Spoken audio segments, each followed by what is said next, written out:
Olá e bem-vindos. Hoje a gente vai mergulhar fundo na arquitetura de algo que, assim, usamos todo dia, mas raramente paramos para pensar em como funciona: o membro inferior humano. Exato. Nós recebemos um material muito rico, uma aula de anatomia bem completa. E a nossa missão aqui é desconstruir essa estrutura, camada por camada. Desde os pontos que a gente sente na pele até a engenharia dos ossos. A ideia é montar um mapa mental dessa máquina. E o legal, eu acho, é que o nosso foco não vai ser só listar nomes, tipo fêmur ou tíbia. Isso. É mais entender a lógica por trás do design. Por que o osso da coxa tem aquela curva? Por que 2 ossos na canela e não um só, mais forte? Cada detalhe tem uma razão, sabe? É uma resposta da evolução para resolver problemas básicos.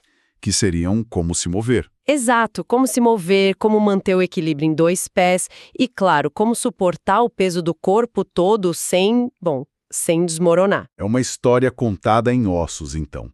E vamos começar pelo panorama geral, as grandes funções, para depois afunilar para as regiões e, finalmente, para o esqueleto, certo? Vamos analisar isso a fundo. Para começar, vamos falar das 3 missões principais do membro inferior. A primeira, claro, é a locomoção, mas o que me chama a atenção é que ele também é descrito como uma estrutura para manter o equilíbrio e, crucialmente, suportar o peso. Isso já me diz que não é só um par de alavancas para caminhar, é uma plataforma de estabilidade. Exatamente, pensa nisso como a suspensão e o chassi de um carro. Tudo num sistema só. E essa capacidade de suportar peso começa na fundação, na conexão com o resto do corpo. Com o tronco. Através da cintura pélvica. Essa cintura pélvica é a grande viga mestra. É ela que transfere o peso da coluna para as pernas de forma equilibrada.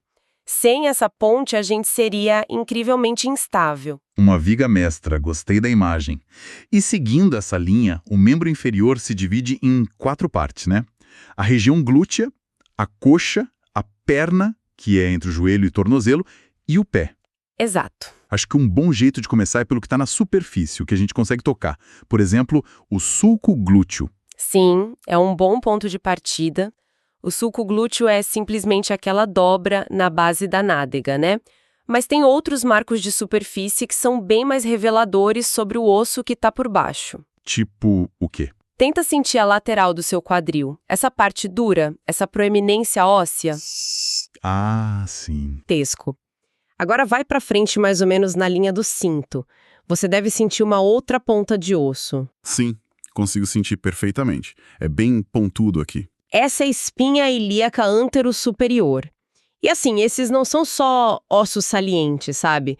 São referências clínicas.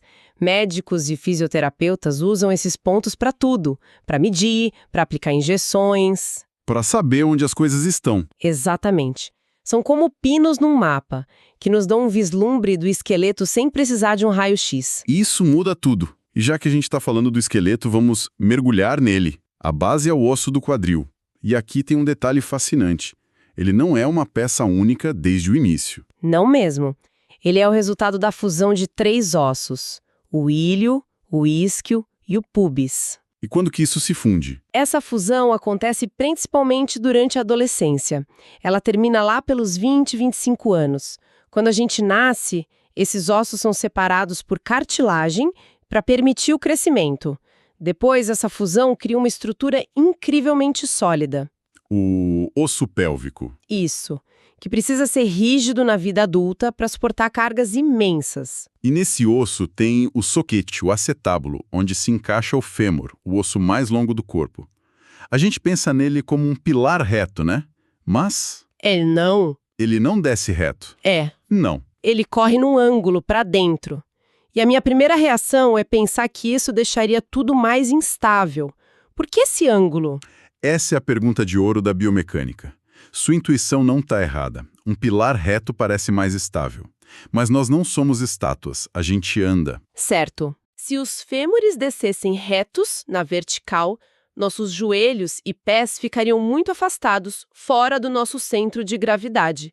Para dar um passo, a gente teria que inclinar o tronco drasticamente para um lado. Peraí, Você está dizendo que se não fosse por essa curva, a gente andaria balançando de um lado para o outro, tipo um pinguim? Exatamente. Seria uma marcha muito desajeitada e que gastaria uma energia absurda. Esse ângulo para dentro, esse ângulo medial, traz nossos joelhos e pés para mais perto da linha central do corpo. Ah, Isso significa que a transição de peso de uma perna para outra é mínima. É uma das adaptações mais geniais para a eficiência da nossa marcha. É por isso que a gente consegue caminhar e correr por longas distâncias. Economia de energia. que detalhe impressionante. Uma pequena mudança no ângulo de um osso define toda a nossa forma de locomoção. E na ponta dele, no joelho, temos a patela, a rótula. Ela é só um escudo? A patela funciona como uma polia. Uma polia? Sim, o tendão do quadríceps passa por cima dela. Ao fazer isso, ela afasta o tendão do centro de rotação do joelho. Isso aumenta o braço de alavanca do músculo. Ou seja, aumenta a força. Amplifica a força. Sem a patela, a gente precisaria de músculos muito mais fortes para estender a perna, para chutar uma bola ou só para levantar de uma cadeira. Ok? Então o ângulo do fêmur resolve o equilíbrio, e a patela otimiza a força. E abaixo do joelho? Chegamos na perna, com a tíbia e a fíbula. A tíbia parece ser a estrela do show. E ela é, no que diz respeito a suportar peso.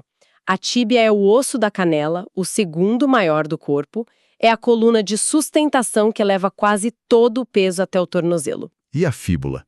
Aquele osso fininho do lado. Pois é, a fíbula. Ela é mais fina, lateral, e aqui está o ponto crucial. A fíbula praticamente não participa da sustentação de peso. Isso sempre me intrigou. Se a tíbia faz o trabalho pesado, por que a fíbula existe? Não é um osso meio inútil? É uma boa pergunta, mas o papel dela é fundamental, só que mais discreto. A principal função da fíbula é servir de local de fixação para músculos. 11 músculos se prendem nela. 11? Nossa! Sim, músculos vitais que controlam os movimentos do tornozelo e do pé. Sem a fíbula, a gente perderia muito do controle fino do nosso pé. E mais, os dois ossos são unidos por uma membrana, uma lâmina de tecido bem forte, que estabiliza tudo e também serve de origem para mais músculos. Então a tíbia é o pilar de carga e a fíbula é a torre de controle muscular, uma divisão de tarefas. Perfeito. A complexidade disso tudo é absurda, cada osso, cada membrana. Fico pensando no volume de informação que um estudante de medicina precisa não só decorar, mas entender de forma tridimensional. O nome, a função, os músculos que se inserem ali. É um desafio monumental. E a memorização pura não funciona por muito tempo, sabe? O verdadeiro aprendizado em anatomia vem de construir esse mapa mental, de entender as relações. Ferramentas que ajudam a testar e a repetir esse conhecimento são, assim, indispensáveis. Falando nisso, se você é estudante e quer se preparar de verdade, entra agora em medicube.com.br, baixa o app e aproveita o maior banco de questões do Brasil com provas anteriores de todas as instituições, questões comentadas, resumos práticos, aulas completas e flashcards prontos para revisar onde quiser. Certo, retomando a nossa descida. Depois da tíbia e da fíbula, as pontas de baixo formam o tornozelo, os maléolos medial e lateral. Esses são os nomes técnicos para aqueles caroças que a gente sente no tornozelo, né? Exatamente esses. Aqueles que a gente sempre bate na perna da cadeira. Ah, sim. O maléolo medial, o caroço de dentro, é a ponta da tíbia. O lateral, o de fora, é a ponta da fíbula. Juntos, eles formam uma espécie de pinça, um encaixe que abraça o primeiro osso do pé, o tálus. E isso cria a articulação do tornozelo. Isso, que é basicamente uma dobradiça. E isso nos joga direto na arquitetura do pé, que é talvez a parte mais complexa e subestimada de todo o membro inferior. Com certeza. O material que a gente recebeu divide os 26 ossos do pé em 3 grupos: tarsais, metatarsais e as falanges. E ele faz uma analogia que eu achei ótima. Os ossos tarsais no pé são como os ossos carpais no punho. É uma analogia perfeita. Os 7 ossos tarsais formam a parte de trás do pé. O tálus, como eu falei, se encaixa no tornozelo. E logo abaixo dele tem o calcâneo, o osso do calcanhar, que é o maior de todos. O primeiro a tocar o chão. Exato, ele absorve o impacto. Na frente deles vem os 5 metatarsais, que formam o arco do pé. E por fim, as falanges, que são os ossinhos dos dedos. Mas por que tantos ossos pequenos? Não seria mais forte ter uma estrutura mais unificada? A força do pé vem justamente dessa complexidade. Essa multidão de ossos, de articulações, permite que o pé faça 2 coisas opostas de forma brilhante. Primeiro, ele pode ser flexível, se moldando a terrenos irregulares, tipo areia ou pedras. Ah, entendi. E segundo, num instante, todos esses ossos podem se travar para formar uma alavanca rígida e poderosa. É essa alavanca que a gente usa para se impulsionar para frente. Adaptável e rígido ao mesmo tempo. Exato. E a chave para isso são os arcos do pé. Não é só uma curvinha na sola. Temos o arco longitudinal, do calcanhar aos dedos, e o transverso, de um lado ao outro. Eles funcionam como molas. Molas. Sim, ou como a estrutura de uma ponte romana. Eles distribuem o peso e absorvem o choque, protegendo não só o pé, mas os joelhos, o quadril, a coluna. Pessoas com pé chato, que não têm esses arcos, muitas vezes sentem dor em outros lugares do corpo. Perderam esse amortecedor natural. Então, o que isso tudo significa? Juntando as peças, temos uma pelvis fundida para estabilidade, um fêmur angulado para uma marcha eficiente, uma dupla de ossos na perna com funções divididas e um pé que é, ao mesmo tempo, um amortecedor e uma alavanca. O que é fascinante aqui é essa tensão constante entre estabilidade e mobilidade. A forma segue a função em cada milímetro. A estrutura óssea que a gente analisou é o andaime, o chassi, mas é um chassi dinâmico. Certo. Cada saliência, cada curva, cada osso aparentemente menor existe por uma razão. É um sistema onde a falha de um componente pequeno pode gerar um efeito cascata e comprometer tudo. Isso levanta uma questão importante para refletir. Sim. Considerando essa interconexão, onde a fíbula, que não suporta peso, é a âncora para músculos que controlam o pé, como uma lesão aparentemente menor nesse osso, ou talvez um desalinhamento nos arcos do pé, pode reverberar para cima e causar dor no joelho ou até no quadril. Uhum. Isso nos força a pensar no corpo não como uma coleção de partes, mas como uma cadeia cinética, onde nenhum componente age de forma isolada e o bem-estar do todo depende da integridade de cada elo.